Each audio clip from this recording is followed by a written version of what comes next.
اعوذ باللہ من الشیطان الرجیم بسم اللہ الرحمن الرحیم وبہ نستعین اما بعد۔ آج رمضان کی 18 تاریخ ہے اور 18واں روزہ ہے، اور ہم 18ویں روزے کی دعا آپ کی خدمت میں عرض کر رہے ہیں۔ بسم اللہ الرحمن الرحیم۔ اللہم نبہنی فیہ لبرکات اسحارہ ونور فیہ قلبی بضیاء انوارہ وخذ بکل اعضائی الی اتباع آثارہ بنورک یا منور قلوب العارفین۔ اس مختصر سے دعا کا مفہوم و ترجمہ یہ ہے کہ بندہ پروردگار سے جو ہے وہ دعا کر رہا ہے، پروردگار مجھے اس روز، اس دن میں، اس ماہ کی برکتوں سے آگاہ فرما، اور اس ماہ میں میرے دل کو اس ماہ کے انوار سے منور فرما، اور پروردگار میرے تمام اعضاء و جوارے کو اس مہینے کے احکام اعمال پر عمل کرنے کی طرف جو ہے وہ متوجہ کر دے۔ تجھے تیرے نورانیت کا واسطہ اے عارفین کے دلوں کو روشن کرنے والے پروردگار۔ اس دعا میں 3 چیزوں کی طرف جو ہے وہ اشارہ کیا گیا ہے۔ پہلے ماہ رمضان کی سحر کی برکات کا ادراک، دوسرے روشنی قلب، اور تیسرے اس ماہ کے اعمال اور احکام پر اعضاء جوارے کے عمل انجام دینے کے متعلق۔ پہلا فقرہ، اللہم نبہنی فیہ لبرکات اسحارہ،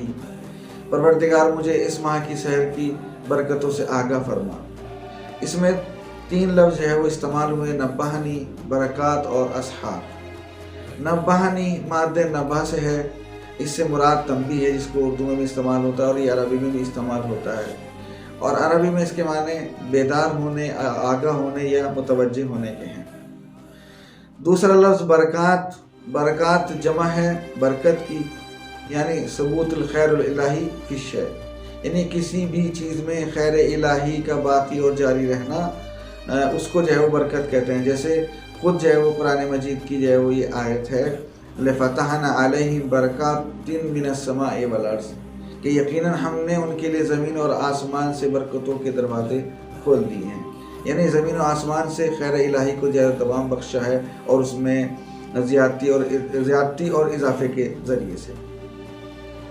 تیسرا لفظ جو ہے وہ اسحار ہی، اسحار سحر کی جو ہے وہ جمع ہے۔ سحر جو ہے اس وقت کو کہتے ہیں کہ جو طلوع فجر سے پہلے، تھوڑا پہلے جو وقت جو ہے وہ شروع ہوتا ہے، اس کو سحر کہا جاتا ہے، اور یہ سحر تزکیہ اور تصفیہ روح کے لیے بہترین وقت ہے، اور سحر کو اللہ نے بابرکت جو ہے وہ قرار دیا۔ اسی لیے بندہ اس دعا میں جو ہے وہ اس کے متعلق جو ہے وہ دعا کر رہا ہے کہ پروردگار مجھے اس دن میں، اس ماہ کی سحر کی برکتوں سے جو ہے وہ آگاہ فرما، اور میرے لیے اس میں خیر و برکت جو ہے وہ عطا فرما۔ اور خود سحر کا بہترین وقت ہے، اس میں سحر میں ہی جو ہے نماز شب، جو ہے نماز نصف شب سے لے کے اور سحر کے آخری وقت تک جو ہے وہ نماز شب جو ہے پڑھی جاتی ہے، اور اس میں بہت زیادہ فضیلت بھی ہے۔ دوسرا فقرہ، وَنَوِّرْ فِيهِ قَلْبِي بِضِيَاءِ أَنْوَارِهِ، کہ پروردگار اس ماہ میں میرے دل کو اس مہینے کے انوار سے جو ہے منور فرما دے۔ لیکن پہلے جملے میں سحر کی برکتوں کی جانب اشارہ کیا، اس کے بعد میں اس مہینے کے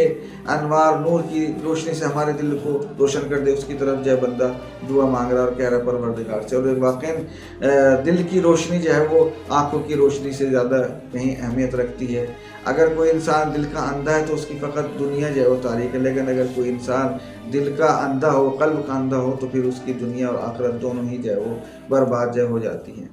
اور نور کی تفسیر جو ہے وہ خود جیسے کہ علامہ طباطبائی نے بیان کی ہے کہ ظاہر بے نفس ہی و مظہر غیر، کہ جو خود بے نفس ہی ظاہر ہو اور دوسرے کو جو ہے وہ ظاہر کر دے، اسے جو ہے وہ نور کہتے ہیں۔ اور نور کے متعلق بہت ساری آیات ہیں، میں اس کی طرف جانا نہیں چاہتا۔ قرآن مجید میں بہت ساری آیات ہیں کہ جو نور کی طرف جو ہے وہ اشارہ کرتی ہے کہ انسان کا دل جو ہے وہ کب نور سے جو ہے منور ہوتا ہے۔ جیسے خود جو ہے وہ قرآن مجید کی یہ آیت ہے، فَمَنْ يُرِدِ اللَّهُ أَنْ يَهْدِيَهُ يَشْرَحْ صَدْرَهُ لِلْإِسْلَامِ، کہ خدا جسے ہدایت دینا چاہتا ہے اس کے سینے کو اسلام کے لیے کشادہ جو ہے وہ کر دیتا ہے۔ تیسرا فقرہ، وَخُذْ بِكُلِّ أَعْضَائِي إِلَىٰ اتِّبَاعِ آثَارِهِ، کہ پروردگار میرے تمام اعضاء جوارے کو اس ماہ کے عمل، اعمال اور احکام پر عمل کرنے کی طرف جو ہے وہ متوجہ کر دے۔ ماہ مبارک رمضان میں سحر کی دعا اور مناجات اور توبہ استغفار عبادات الہی کے ذریعے سے جو ہے وہ دل روشن ہو جاتا ہے۔ اس کی بارگاہ میں پھر پروردگار سے بندہ دعا کرتا ہے کہ جب پروردگار تو نے تمام برکات اور یہ اعمال کرنے کی مجھے توفیق عطا فرمائی ہے، تو میرے اعضاء و جوارح کو بھی جو ہے وہ اس قابل بنا دے کہ میرے اعضاء و جوارح یہ میرے ان تمام چیزوں کا اثر کو قبول کریں، اور میرے اعضاء و جوارح میرا ساتھ دیں، میرے دل کا ساتھ دیں، میرے فکر کا، میرے دماغ کا، میرے ذہن کا ساتھ دیں، کہ ان کے ذریعے سے میں جو ہے وہ تیری عبادت کر سکوں اور تیری کبریائی کے سامنے مطیع و فرما بردار ہو جاؤں۔ اس جملے میں دو تین لفظ ہیں، ایک اعضاء ہے، ایک تبع اور آثار۔ اعضاء جو ہے عضو کی جمع ہے، جس میں آنکھ، کان، منہ، پیٹ وغیرہ سب جو ہے وہ شامل ہیں، اور اس کے بعد جو ہے وہ دوسرا لفظ جو ہے وہ آثار ہے۔ آثار اثر کی جو ہے وہ جمع ہے، اس میں جو ہے بندہ پروردگار سے جو ہے وہ دعا مانگ رہا ہے کہ پروردگار مجھے اس ماہ میں اتنی توفیق عطا فرما کہ میں اپنے اعضاء و جوارح سے عمل کر سکوں، اور یہ تمام چیزیں ہمارے ذہن اور قلب کے جو ہے وہ تابع ہیں۔ اعضاء و جوارح کہ جو ہمارا دل کہتا ہے اسی کو یہ جو ہے وہ انجام دیتے ہیں، اور اس کے بارے میں بندہ پروردگار سے دعا کرے، پروردگار ہمارے دل کو منور کر دے اور ہمارے تمام اعضاء و جوارح کو اپنا مطیع جو ہے وہ فرما بردار قرار دے، تاکہ آخرت کے سخت عذاب سے ہم تیری پناہ حاصل کر سکیں اور اپنے اعمال کے ذریعے سے تیری بارگاہ میں، نیک اعمال کے ذریعے سے تیری بارگاہ میں حاضر ہو سکے۔ پروردگار دس بدعا ہیں کہ ہمیں اس دعا کے صدقے میں نیک اعمال کرنے کی توفیق عطا فرما۔ وآخر دعوانا ان الحمد للہ رب العالمین۔